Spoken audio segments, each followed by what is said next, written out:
पितृ केवल, कई लोग कहते पितृ का दोष लग गया। नाना भाई,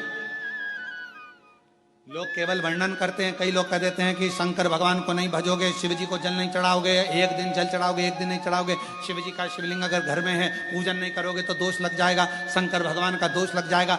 शिव कभी भी बद्दुआ नहीं देते। जैसे एक बाप एक पिता अपने बेटा बेटी को कभी बद्दुआ नहीं देते। अगर चिल्लाकर बोल भी देंगे अपनी बेटी को अपने बेटे को तो बाद में उसको वर ही देंगे, है तो बेटी ही ना, है तो बेटा ही ना। मेरा शंकर भगवान कभी बद्दुआ नहीं देता, मेरा शिव कभी बद्दुआ नहीं देता, मेरा वो घरदानी कभी अपशब्द नहीं कहता, वो तो वर देता।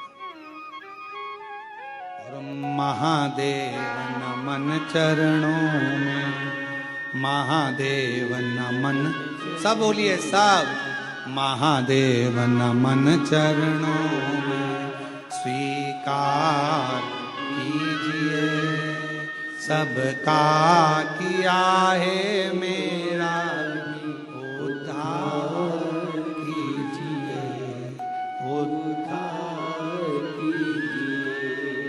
हे त्रिपुंडधारी, हे त्रिशूलधारी, हे त्रिपुंडधारी, हे त्रिशूलधारी।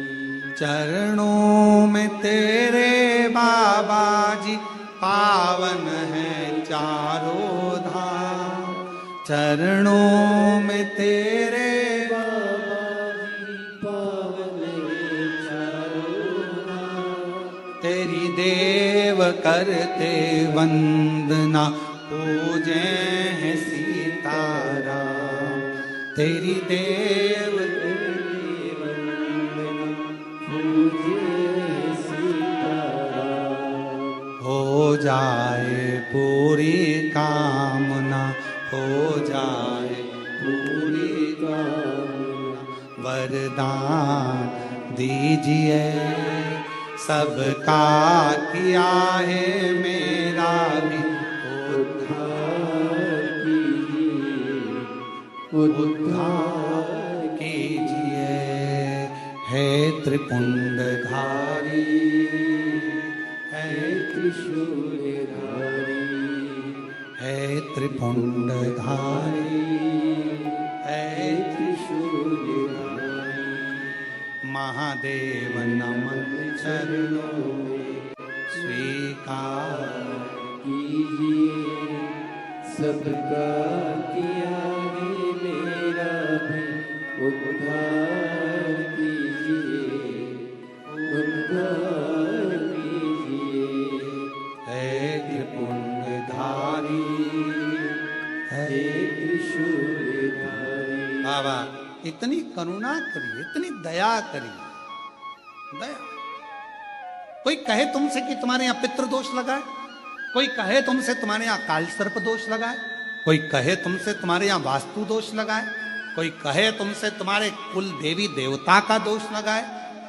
एक काम करा करो, एक चावल का दाना घर से लेकर गए, 16 दिन श्राद्ध में जब से कथा सुनी है उसी दिन, उसी पल, उसी घड़ी या दूसरे दिन से प्रारंभ कर दो। कोई कहे पितृदोष है, कोई कहे कालसर्प दोष है, कोई कहे वास्तु दोष है।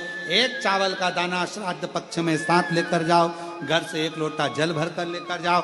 पहले चावल का दाना शिव जी को समर्पित कर दो, उसके बाद एक लोटा जल धीरे धीरे बाबा का मंत्र उच्चारण करते हुए पंचाक्षर षडाक्षर या श्री शिवाय नमस्तुभ्यम बोलते हुए और अपना गोत्र बोलकर, नाम बोलकर जल समर्पित करना प्रारंभ करो।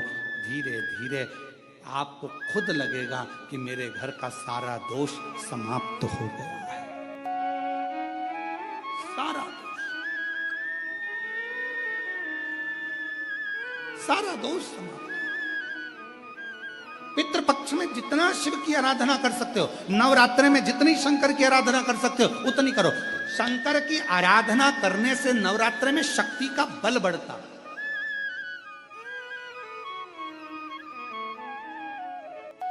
शक्ति का बल। क्यों गुरुजी नवरात्र में शंकर जी की आराधना क्यों करना चाहिए? हमने कहा अगर माता रानी से जो मांगना है तुम्हें, अगर तुमने नवरात्रे में शिव जी की आराधना करिए, शंकर की कथा सुनिए, शंकर की आराधना करिए, शिव स्तुति करिए, शंकर को एक लोटा जल चढ़ाया, मां आद्य शक्ति तुम्हारे पर कृपा करेगी। क्यों? क्योंकि जिस स्थान पर शिवलिंग रखा होता है और जो हस्त कमल है वो मां पार्वती जगत जननी दुर्गा भवानी है। जब हम जल चढ़ाते हैं, मां आद्य शक्ति अम्बा जगदम्बा 64 योगिनियों पर वो जल चढ़ जाता है और जगत जननी नवरात्र में प्रसन्न हो जाती है। वो जल की इतनी महत्वता है। आद्य शक्ति को प्रसन्न करना है, नवरात्र में शिव जी को जल चढ़ा।